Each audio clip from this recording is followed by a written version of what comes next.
Holy cow, folks. Starting December 2nd, the Florida Department of Health has announced a rule change that will go into effect in that state that does not require legislation to remove certain school vaccine mandates for children. They include hepatitis B vaccine, chickenpox vaccine, Haemophilus influenza type B or Hib vaccine, and the pneumonia vaccine.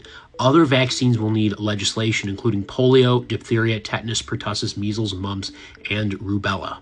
What this means is that it sends a confusing message to parents in the state of Florida that there are going to be certain vaccines that are not necessary, and they may opt out of those vaccines, which will decrease vaccination coverage over time. And these diseases that were normally prevented by vaccines will start to come back. It may not happen right away, but we may start seeing more cases of hepatitis B virus infections, which for younger kids are at higher risk of developing chronic liver disease and potentially liver cancer. Haemophilus influenza type B can cause meningitis, permanent hearing loss. It can cause epiglottitis and can be fatal. The pneumonia vaccine covers for a bacteria called Streptococcus pneumonia, which is one that causes a lot of ear infections, sinus infections, and pneumonia as an example.